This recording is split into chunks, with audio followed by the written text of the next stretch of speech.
entrevista hoje Dr. Marcelo Turbay, que é advogado e faz parte da banca de defesa da arquiteta Adriana Vilela, acusada aí de ser a mandante de um triplo homicídio, daquele que é o crime conhecido como crime da 113 Sul. O julgamento acontece amanhã no Superior Tribunal de Justiça e a gente conversa hoje, então, com Marcelo Turbay. Oi, doutor, boa tarde. Oi, boa tarde, Neila, boa tarde, Manuela. Obrigado à Metrópolis por essa oportunidade. Doutor, começa explicando para a gente, para quem está nos assistindo, principalmente para as pessoas que são leigas, depois de 6 anos de uma condenação ou depois de 16 anos aí do suposto crime, do crime que aconteceu, o que a defesa pede agora para o STJ? Quais são os argumentos da defesa neste momento? Bom, nós temos um recurso hoje tramitando no STJ, que vai a julgamento amanhã. É um procedimento absolutamente natural, né? Depois do julgamento, nós recorremos ao TJDF, houve uma longa tramitação e o caso finalmente chegou ao STJ.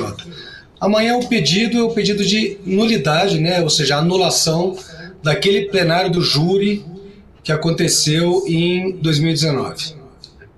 Nós temos 4 teses, 3 teses de nulidades em razões de problemas que aconteceram ali posteriormente à pronúncia, né? Logo antes e durante o julgamento, e também uma tese um pouco mais abrangente, que é uma tese que aponta que a decisão do júri foi uma decisão manifestamente contrária às provas que estão nos autos. Aí a consequência disso é também a anulação do julgamento. Doutor Marcelo, eu queria que o senhor fizesse para a gente um ponto a ponto de quais vão ser as alegações da defesa no STJ, né, para que seja anulado o júri ou para os pedidos que os senhores fazem. A primeira tese é uma tese de anulação em razão da suspeição de uma jurada. No júri no Brasil, como é que funciona, né? O presidente do júri, o juiz-presidente, ele vai sorteando os jurados que vão participar daquele julgamento, no total de 7 jurados. E à medida que ele vai sorteando, defesa e acusação podem rejeitar ou não a participação desse jurado. E uma das juradas que foi sorteada, nós apontamos que ela não poderia participar porque ela teria preteritamente se manifestado em uma rede social contrariamente a um dos advogados da defesa.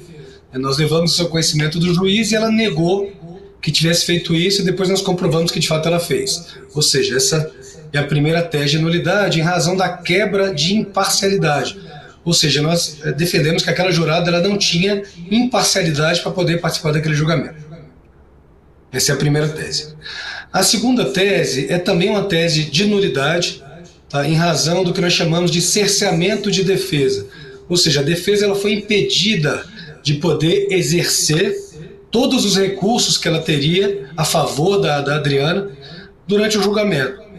No caso concreto, o que houve ali? A defesa teve acesso a inúmeros vídeos extremamente relevantes, vídeos de depoimentos colhidos logo no início da prisão do Leonardo, da prisão do Paulo, né, que é o depoimento mais cru que nós dizemos, assim, são depoimentos que são colhidos ali no calor da prisão, né, e nós nunca tivemos acesso, apesar de inúmeros requerimentos que nós fizemos ao longo de todo o processo para poder finalmente assistir esse vídeo e entender o conteúdo daquele vídeo.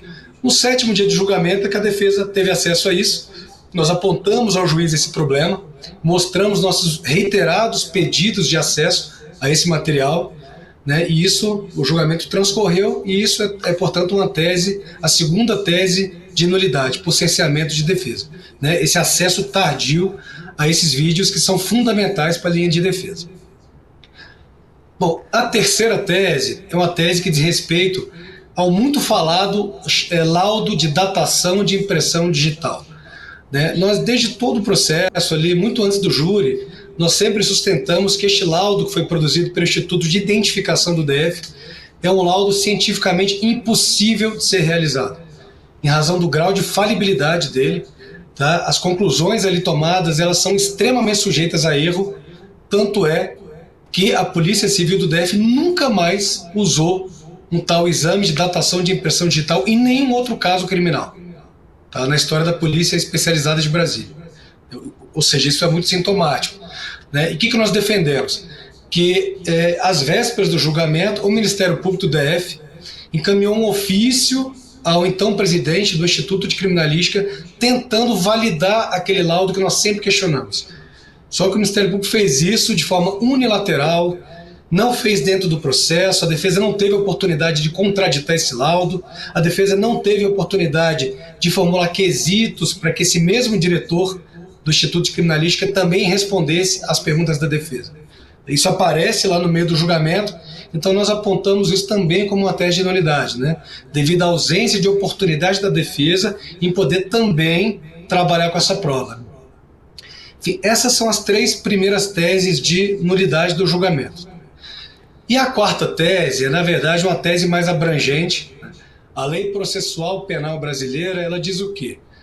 Que a defesa pode recorrer da decisão do júri, ou seja, recorrer da decisão dos jurados.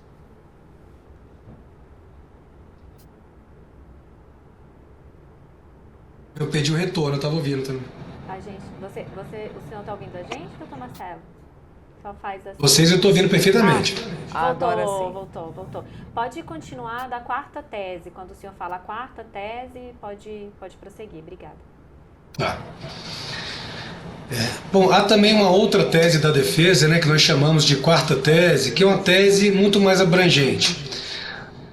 A Lei Processual Penal Brasileira, ela prevê a possibilidade de a defesa recorrer contra a decisão tomada pelo júri, apontando que aquela decisão foi manifestamente contrária à prova dos autos. Então, qual que é a discussão que nós trazemos aqui para o STJ apreciar? A Adriana tem um álibi documentalmente comprovado. A defesa demonstrou com documentos onde a Adriana esteve ao longo de todo aquele dia. Tá? E nós demonstramos que é impossível que ela tenha estado na cena do crime. Aí, por que isso é relevante? Porque o Leonardo e o Paulo, né, que são lá os executores, que estão presos, condenados, em determinado momento, a partir do 7º depoimento deles, eles resolvem colocar a Adriana não apenas no crime, mas resolvem colocar a Adriana dentro do apartamento. Eles colocam a Adriana dentro da cena do crime. Isso é muito importante e para nós foi uma coisa fundamental, porque isso nos permitiu comprovar que é impossível que ela tenha estado na cena do crime. Então nós refizemos ali documentalmente toda a trajetória da Adriana naquele dia. Onde ela esteve, com quem ela esteve. Ela passou em 2 lojas para comprar um lanche para lanchar com a amiga mais tarde. Nós apresentamos os comprovantes bancários. Nós mostramos ali todo o deslocamento dela pela cidade. Isso é possível em razão do uso do celular, que as antenas de celular captam ali a localização da pessoa e com isso a gente consegue comprovar onde ela esteve. Nós mostramos que é impossível que ela tenha estado na cena do crime. Mais do que isso, nós também comprovamos que nunca houve nenhum tipo de contato entre Adriana e Leonardo. Quando o Leonardo resolve mudar os depoimentos e colocar a Adriana na cena do crime, ele começa dizendo assim: não, a Adriana um belo dia me ligou no número tal, no dia tal. Primeira providência da defesa, que era a quebra de sigilo.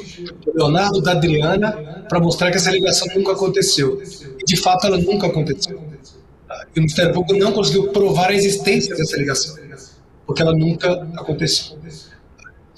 Em resumo, nós trazemos ao STJ a tese de que a decisão do júri foi manifestamente contrária à prova dos autos, apontando que Adriana e Leonardo nunca se falaram, ou seja, não houve a tal encomenda do crime, mas a Adriana nunca esteve na cena do crime. Então, com essa constatação, toda provada, com documentos, com depoimentos, com comprovantes bancários, com deslocamento do celular, isso está provado. Agora o STJ vai dizer se de fato a decisão do júri está manifestamente contrária à prova dos autos. Tudo isso em razão da existência desse ato. Doutor Marcelo, eu vou fazer uma pergunta que é interessante para quem está nos assistindo e principalmente para quem é leigo e não entende de justiça ou de judiciário. Nós estávamos conversando aqui que existe também um argumento do Ministério Público de uma carta, de uma suposta carta entre a mãe da Adriana e da Adriana, que mostraria ali um relacionamento complicado, um relacionamento difícil entre as duas. Mas a minha pergunta, de fato, Já são 16 anos. Todo esse tempo que passou, isso pode prejudicar a Adriana? Todo um tempo com criação de histórias, criação de provas, como o senhor bem disse agora, os próprios rapazes dizendo que estavam ou que não estavam com a Adriana. Então, muito tempo para se criar histórias. Isso pode ter prejudicado? Essa pergunta é muito interessante. Eu vou dividir a resposta em duas partes.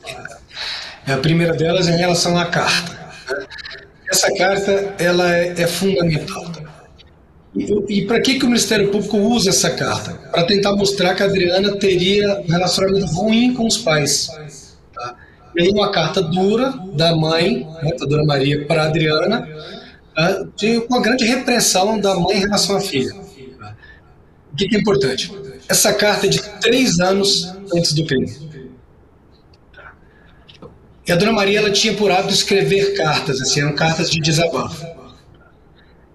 Essa é a única carta que o Ministério Público encontrou, tá, de um certo desentendimento entre mãe e filha.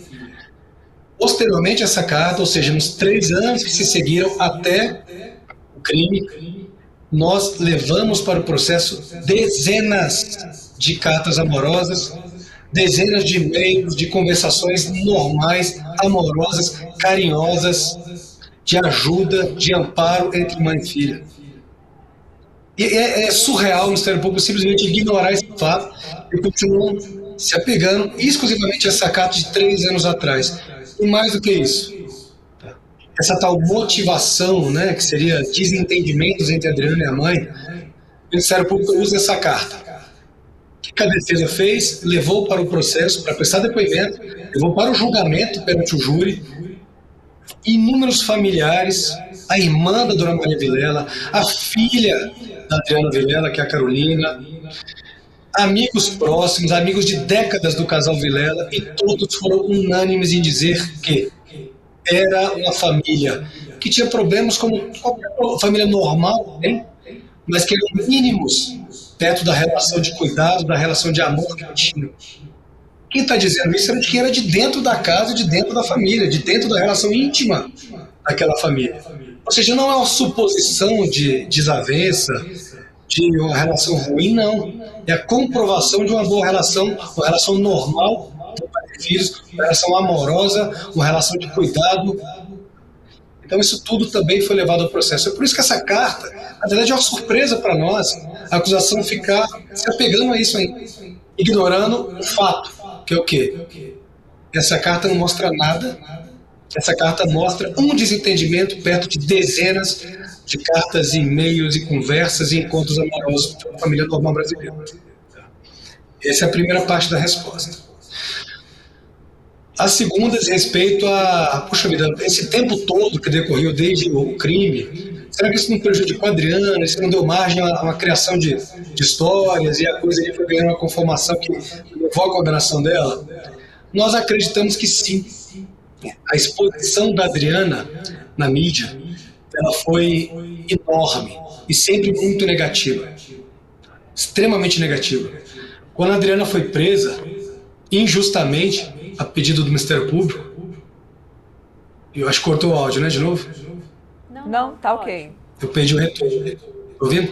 Perdão. Quer que eu comece de novo essa segunda parte? Pode. Tá. Bom, em relação à segunda parte da pergunta, em razão do tempo decorrido, né, será que isso não propiciou que fossem criadas histórias, que fosse criado um cenário ali negativo para a Adriana, que possa ter levado ela a essa condenação? Nós acreditamos que sim. Né? A exposição da Adriana na imprensa, na mídia em geral, ela sempre foi extremamente negativa. Né? A história da filha, que é mandante do crime dos pais, essa é uma história aterrorizante. Essa é uma tragédia sem precedentes.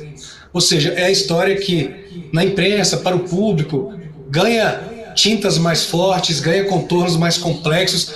É isso que as pessoas querem ver, de certa forma. Vamos colocar nesses termos, muito claramente.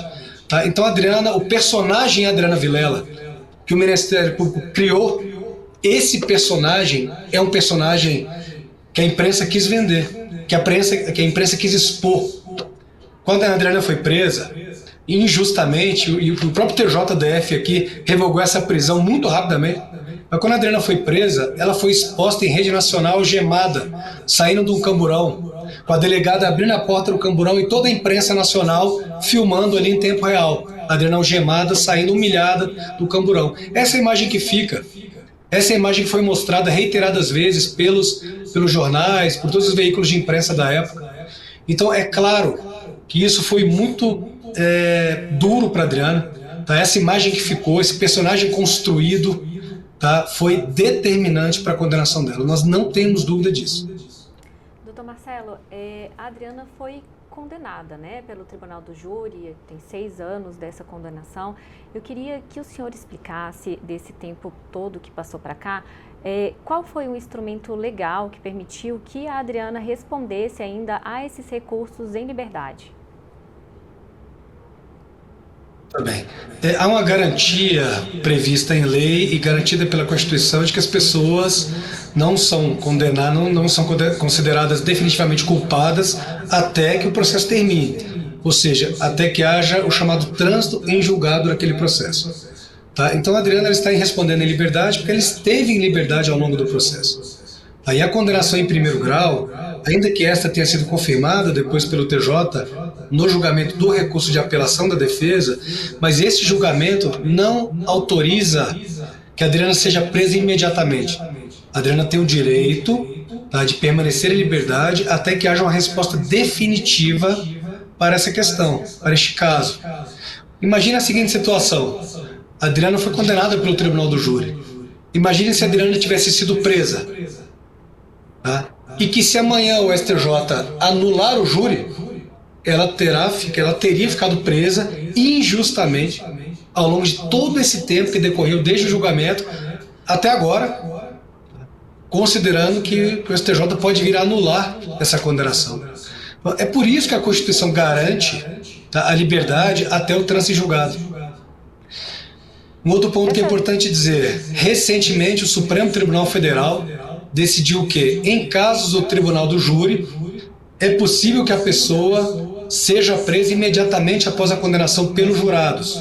Tá? Só que isso depende de alguns requisitos legais. O Ministério Público pediu a prisão da Adriana logo depois do júri, tá? E o próprio STJ, o relator, o ministro Rogério Schetti, decidiu que, por enquanto, não é o momento de se prender, porque ainda há um recurso pendente de julgamento. Então nós acreditamos que essa questão também vai ser tratada amanhã, como é natural. Tá? Ou seja, uma medida de cautela. Esperemos o julgamento amanhã pelo STJ para decidir, 1, se o júri está mantido, 2, se a Adriana tem que ser recolhida ou não. Tá bem? Ou seja, tudo que está acontecendo agora, neste momento, é absolutamente normal, previsto na lei brasileira e autorizado pela Constituição brasileira. Porque amanhã o STJ julga o recurso da defesa, mas julga também o pedido do Ministério Público de execução imediata da pena, né, para que ela seja presa. Diante disso, né, dessas duas análises, qual que é a expectativa da defesa? Olha, em primeiro lugar, assim, acho que é importante dizer que nós confiamos plenamente, né, na isenção do judiciário brasileiro, na capacidade técnica do STJ, enxergar todas essas minúcias, entender as provas dos autos, entender as teses de nulidade, muito além de toda a exploração midiática do caso. Tá? Então, a nossa confiança na justiça brasileira é enorme.